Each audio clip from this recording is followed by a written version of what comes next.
স্বাগত জানাই গুরু tutorial YouTube channel. এখন তোমাদের কাছে উচ্চ মাধ্যমিক বাংলা বিষয় 2025 সালের অধ্যায়ভিত্তিক ফাইনাল সাজেশন 100% গ্যারান্টি সহকারে তুলে ধরা হয়েছে।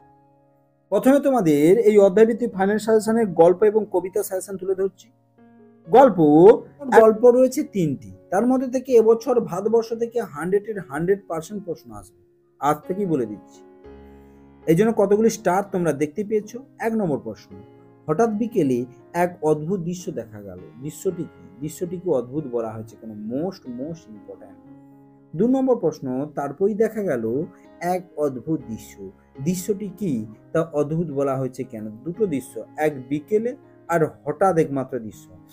একটি রয়েছে বিকেল বেলা, ঠিক বইয়ের মাঝখানের দিকে রয়েছে, আর একেবারে শেষ পর্যায়ে রয়েছে দেখবে এক অদ্ভুত দৃশ্য, তারপরেই দেখা গেল। 3 নম্বর প্রশ্ন, শেষে রোদের আলোয় সে দূরের দিকে ক্রমশ আবছা হয়ে গেল, কোন প্রসঙ্গে কথা বলা হয়েছে? সে আবছা হয়ে যাবার কারণ কি উল্লেখ করো। 4 নম্বর প্রশ্ন, আমি কি তা দেখতে পাচ্ছিস নে, বক্তা কে, কোন প্রসঙ্গে এই রকম উক্তিটি করেছেন? গল্প অনুসারে বক্তার স্বরূপ উদ্ঘাটন করো। 5 নম্বর প্রশ্ন, বুড়িমার দুপাশে স্পষ্ট দুটো জনতা দাঁড়িয়ে গেছে, দুটো জনতা কারা, তারা এভাবে দাঁড়িয়ে যাওয়ার কারণ কি, তা আলোচনা করো। 6 নম্বর প্রশ্ন, বুড়ির শরীর উজ্জ্বল রোদে তপ্ত বালিতে চিত হয়ে পড়ে রইল, কোন প্রসঙ্গে এই ঘটনা, তা তপ্ত বালিতে পড়ে থাকার কারণ কি? 7 নম্বর প্রশ্ন, বচসা বেড়ে গেল, প্রসঙ্গ উল্লেখ করে ব্যাখ্যা করো যে বচসার কারণ কি। এই ভারতবর্ষ থেকে মাত্র 7টি প্রশ্ন দিয়েছি। এবছর 100% তোমাদের ভারতবর্ষ থেকে প্রশ্ন পড়বে, তার মধ্যে থেকে কোনটি সব থেকে মোস্ট ইম্পর্টেন্ট তা আমি স্টার চিহ্ন দিয়ে দেখিয়ে দিয়েছি। এরপর দেখো ভাত ও ইম্পর্টেন্ট আছে, তবে কে বাঁচাও থেকে প্রশ্ন আসার সম্ভাবনা কম, আমার সাজেশন অনুসারে বলছি, গুরু টিউটোরিয়াল সাজেশনের পক্ষ থেকে। ভাত 1 নম্বর প্রশ্ন, যা আর নেই তার জল ঝড় মাতলার গর্ভে গেছে, তাই খুঁজে খুঁজে উৎসব পাগল হয়ে গিয়েছিল, দুর্যোগটির বর্ণনা দাও, দুর্যোগটি উৎসবকে কিভাবে প্রভাবিত করেছিল।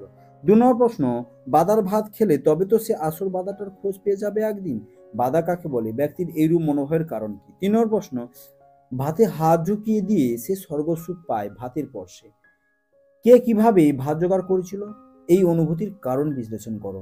কোন প্রশ্নটি সবথেকে বেশি ইম্পর্টেন্ট তা স্টার চিহ্নগুলো দেখেই তোমরা বুঝে নিয়েছো। 4 নম্বর প্রশ্ন, আসল বাধাটার খোঁজা করা হয়নি আর উৎসবের আসল বাধাটার খোঁজ করা হয় না কেন, আসল বাধা কোথায় কিভাবে থেকে যায়, মোস্ট ইম্পর্টেন্ট প্রশ্ন। 5 নম্বর প্রশ্ন, উৎসবের মাথায় এখন বুদ্ধি স্থির, সে জানে সে কি করবে, এখন বলতে কখন, কি বুদ্ধি, এরপর উৎসব কি করেছিল, দাঁতগুলো বের করে কামটের মতো হিংস্র ভঙ্গি করে, কে কার প্রতি এইরূপ আচরণ করেছিল, তার এইরূপ আচরণের কারণ বিশ্লেষণ করো। 7 নম্বর প্রশ্ন, এই সংসারে সবকিছুই চলে বড় পিসিমার নিয়মে, বড় পিসিমা কে, গল্পে তার চরিত্রে কি পরিচয় পাওয়া যায়। 8 নম্বর প্রশ্ন, ভাত গল্পের শেষ প্রশ্ন, ফুটন্ত ভাতের গন্ধ তাকে বড় উতলা করে, এখানে তাকে বলতে কার কথা বলা হয়েছে, ফুটন্ত ভাতের গন্ধ তাকে উতলা করেছিল কেন, ভাতের প্রতি অত্যাধিক আসক্তি তার জীবনে কি পরিণতি ডেকে এনেছিল। এই 8টি প্রশ্ন দিলে কোন প্রশ্নটি ইম্পর্টেন্ট তা অবশ্যই তুলে ধরেছি, ভালো করে দেখে নাও। আর অবশ্যই সম্পূর্ণ ভিডিওটি দেখো, ভিডিওর মধ্যে বলে দেবো কিভাবে সম্পূর্ণ বিনামূল্যে পিডিএফটি পাবে। আর উচ্চ মাধ্যমিক 2025 সালে বিভিন্ন বিষয়ের সাজেশনগুলি রয়েছে, ইবুকও রয়েছে, স্বাস্থ্য এবং শারীরিক শিক্ষা, কেউ দেখতে ভুলবে না। 100% ভরসা রেখে করে যাও, বিগত বছর যেভাবে কমন এসছে এবছরও কমন পাবে। কে বাঁচাও কে বাঁচি ইম্পর্টেন্ট নয় এবছরের জন্য 2025 সালে, তবুও দেখে যাবে যেই প্রশ্নগুলি আমি তোমাদের কাছে তুলে ধরেছি। নিখিল ভাবছিল বন্ধুকে বুঝে বলবে এভাবে দেশের লোককে বাঁচানো যায় না, কোন প্রসঙ্গে নিখিলের এই ভাবনা, এই ভাবনার মধ্য দিয়ে নিখিলের চরিত্রে কোন বৈশিষ্ট্য প্রকাশ পেয়েছে তা সংক্ষেপে আলোচনা করো।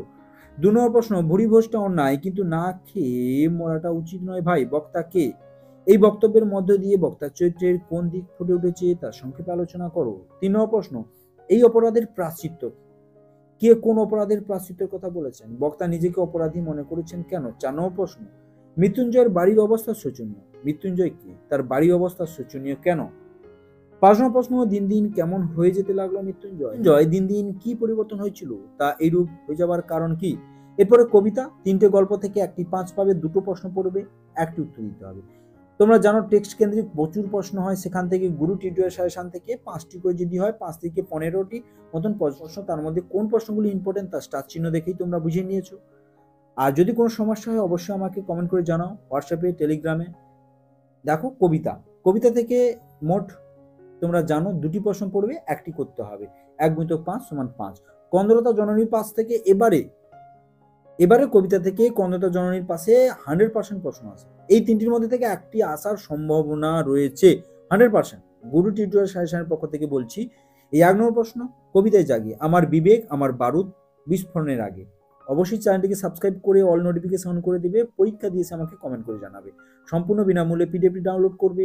অবশ্যই ভিডিওটি দেখো, ভিডিওর মধ্যে বলে দেবো কোন প্রশ্নটি একেবারে উঠে গেছে এবং কিভাবে পিডিএফটি ডাউনলোড করবে। এই বক্তব্যের মধ্যে দিয়ে কবি কোন মনোভাব প্রকাশ পেয়েছে? 2 নম্বর প্রশ্ন, কন্দরতা জননীর পাশে কবিতায় কবি জননীকে কন্দরতা বলেছেন কেন? একজন কবি হিসাবে তিনি কোন ভূমিকা পালন করেছেন? 3 নম্বর প্রশ্ন, আমি কি তাকাবো আকাশের দিকে বিধির বিচার চেয়ে? আমি কে? কোন পরিপ্রেক্ষিতে এই কথা বলা হয়েছে? কবি এর মধ্যে দিয়ে কি বোঝাতে চেয়েছেন? এরপর রূপনারায়ণ কুলে মোস্ট ইম্পর্টেন্ট। এই রূপনারায়ণ কুলে কন্দরতা জননীর পাশে আর একটি শিকার, এই 3টে কবিতা করে যাবে। আর অতিরিক্ত 2টো দেওয়া রয়েছে, দেখো মহুয়ার দেশ আর হচ্ছে আমি দেখি। কিন্তু তোমরা মোস্ট এই 3টে কবিতা অবশ্যই করে যাবে।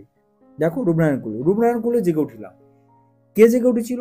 রূপনারায়ণ কুলে বলতে কবি কি বুঝেছেন? জেগে ওঠার কারণ বা তাৎপর্য বিশ্লেষণ করো। মৃত্যুতে সকল দেনা শোধ করে দিতে, বক্তাকে। মৃত্যুতে সকল দেনা বলতে কি বোঝানো হয়েছে? সে দেনা কিভাবে শোধ করতে চেয়েছিলেন কবি? সত্য যে কঠিন, এই উপলব্ধিতে কবি কিভাবে পালনিত করেছেন তা প্রসঙ্গ উল্লেখ করে ব্যাখ্যা করো। 5 নম্বর প্রশ্ন, রক্তের অক্ষরে দেখিলাম আপনার রূপ।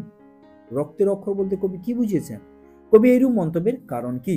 এরপর দেখো শিকার, এই 3টে কবিতা করে যাবে। 5টা কবিতা থাকলেও মোস্ট এই 3টে ইম্পর্টেন্ট। এই ভোরের জন্য অপেক্ষা করছিল। কে ভোরের জন্য অপেক্ষা করছিল? তার পরিণতি কি হলো? শিকার কবিতায় যে ভোরের পরিবেশ কিভাবে বিচিত্র হয়েছে তা নিজের ভাষায় আলোচনা করো বা ঘটনাটি উল্লেখ করো। শিকার কবিতায় ভোরের যে প্রথম পর্যায়ে ছবি ফুটে উঠেছে তা নিজের ভাষায় বর্ণনা করো। 4 নম্বর প্রশ্ন এবং এই অধ্যায়ের শেষ প্রশ্ন, শিকার কবিতায় একটি অদ্ভুত শব্দ। এখানে কোন শব্দের কথা বলা হয়েছে, তা অদ্ভুত কেন? এই দৃশ্যের পর কি দেখা যাবে? বা নদীর জল মচকা ফুলের পাবড়ির মতো লাল, প্রসঙ্গ উল্লেখ করে ব্যাখ্যা করো। এরপরে মহুয়ার দেশ রয়েছে, দেখো ঘুমিন চোখে হানা দেয় আর আমার ক্লান্তির উপরে ঝরুক মহুয়ার ফুল, এই 2টি প্রশ্ন দেখে যাবে। আর আমি দেখি থেকে শহরে ওষুধ হাঁ করে কেবল সবুজ খায়, এই আমি দেখি এবং মহাদেশে বছর ইম্পর্টেন্ট নয় 2025 সালে। এরপর দেখো আন্তর্জাতিক গল্প এবং আন্তর্জাতিক কবিতা। এই আন্তর্জাতিক গল্প এবং আন্তর্জাতিক কবিতা থেকে 2টো প্রশ্ন থাকবে, 1টি করতে হবে। প্রথম আসি গল্প, এটাকে ভগবানের অভিপ্রায় বলেই মেনে নাও। কোন প্রসঙ্গে এই মন্তব্যটি করেছিল? বক্তার এই মন্তব্যে কি কোনো কাজ হয়েছিল বা বক্তার এরূপ মন্তব্যের কারণ বিশ্লেষণ করো। 2 নম্বর প্রশ্ন, পাঞ্জা সাহেবে পৌঁছে এক আশ্চর্য ঘটনা জানতে পারি। আশ্চর্য ঘটনাটি কি? 2টো স্টার রয়েছে, মোস্ট ইম্পর্টেন্ট।